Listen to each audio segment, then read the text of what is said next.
Hello and welcome to PowerDrift. There is a new Tiger on the prowl, and in this video we'll tell you what we know about it. A motorcycle that's coming to India early next year. Between January and March is our expectation.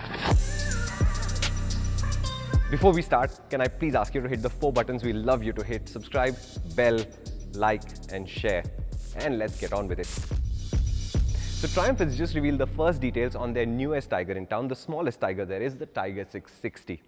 Now, the Tiger has been a really popular adventure tourer for Triumph for a really long time, and the recent update, the 900s, were absolutely amazing. The 850 Sport also promises to be excellent, although we haven't ridden it yet.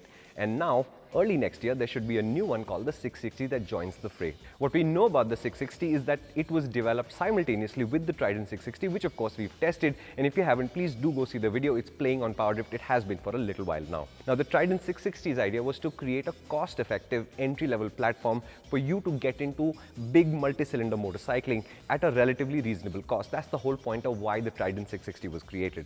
Now, the Tiger 660 more or less does the same thing, but it's not a roadster, it's an adventure tourer.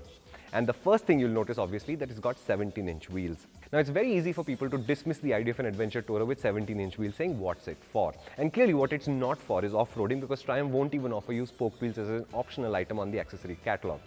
But when you put 17-inch wheels on an ADV, you still retain all the fundamental advantages of an ADV, like a nice seating position, which is upright, like ground clearance, like a lot of suspension travel to absorb bad roads with, and in that sense, it is a sporty motorcycle. When you go up the twisties, you would not feel like how you would with a 19 or a 21-inch front wheel, but it is a road bike with a lot of capability, with a lot of the ease of use that ADVs bring to the picture, and that's the point of the Tiger 660. It should be a motorcycle that's easy to ride, easy to get along with, but with some of the basics that you need to really ride in India carefree, which is ground clearance, a lot of suspension travel, and it's got 150 mm of suspension, so that's nothing to scoff at either. There are ADVs that offer more, but 150 is an excellent starting point. The easiest part of this motorcycle to understand, obviously, is the engine. It is a 3-cylinder engine. It does display 660 cc just like the Trident. It makes 81 bhp and it makes about 64 Newton meters of torque, and these numbers are not a surprise. Triumph has confirmed that it has roughly the same gearing as the Trident, and since it has the same wheel sizes and the Michelin Road 5's absolutely amazing tires, it should more or less feel like the Trident 660 ride. And that means it should have a very, very nice triple cylinder sound, it should have a lot of torque and should be really easy to ride, just like the Trident 660. And all that torque means that even if you are in the wrong gear as you enter a corner or something, the Tiger 660 will have your back. And that's useful because if you are new riders coming into this kind of class, they will not be precise riders from the off, and the Tiger 660 will take all of that and allow them to continue riding rather than feel upset about it. So that's an excellent idea. So that engine more or less goes into the same frame as the Trident 660, but there are substantial changes this time. The first obvious change, obviously, is the suspension. You've got Showa's 41 mm upside down forks in the front. I believe they're separate function forks. You've got a preload adjustable rear monoshock. You've got 310 mm Nissin discs, but Triumph is cutting costs because they're using sliding calipers on this motorcycle, not a radially mounted setup.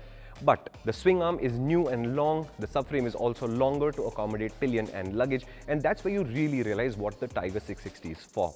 Because what Triumph is trying to create is a motorcycle that will be relatively easy to ride around as you do normally, which is a lot of city and weekend rides and all of that.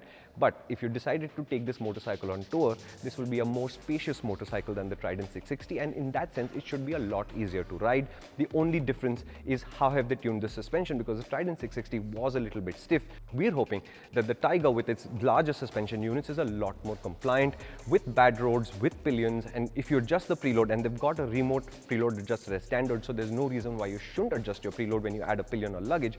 When you do that, you should have a really nice motorcycle to ride.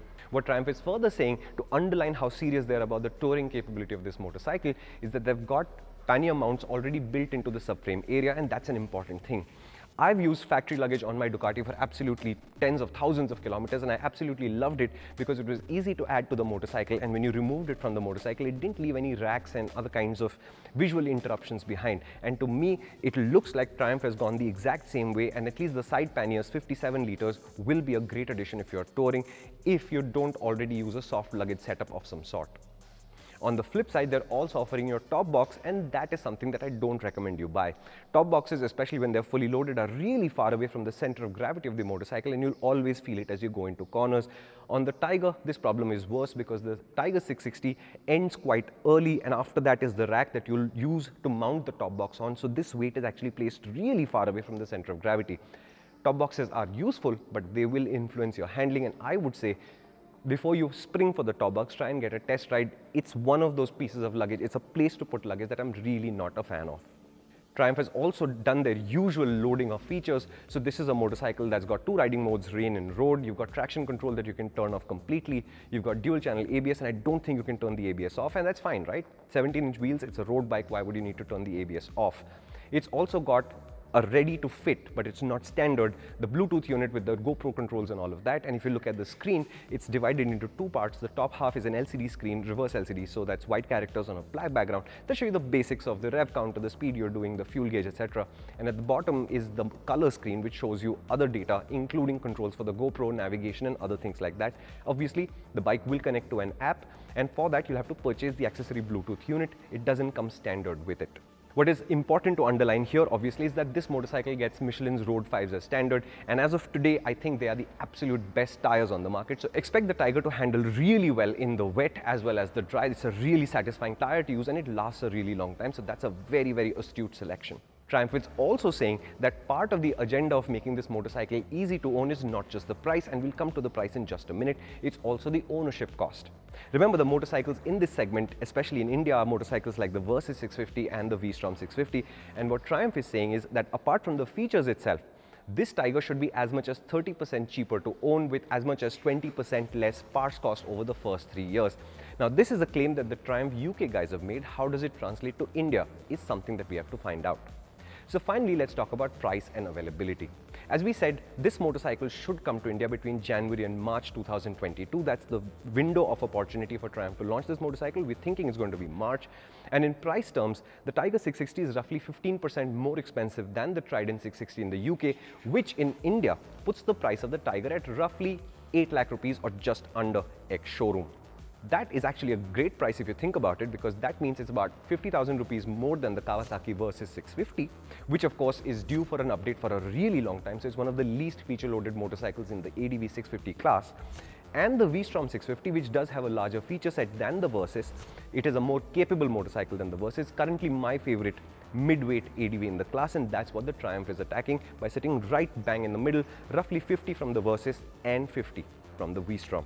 All of this is wrapped up in brand new styling that looks nothing like the Tigers we've seen yet, and it looks really, really nice with the twin headlights, the shrouds, the way they've done it. It's a really attractive motorcycle. It comes in 3 colors globally. We'll see what India gets: the blue, the grey, and the red, and we'll see what of these colors and in what order they come into India.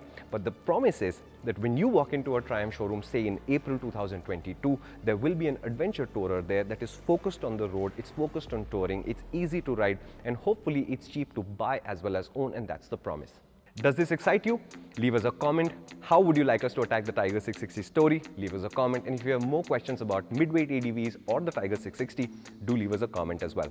Thank you so much for watching. If you like this video, please do share it with your friends. And as I said earlier, please do hit the 4 buttons for us: subscribe, bell, like, and share. Thank you so much for watching. This is the story of the Tiger 660. The first ride of this motorcycle will be playing on PowerDrift soon.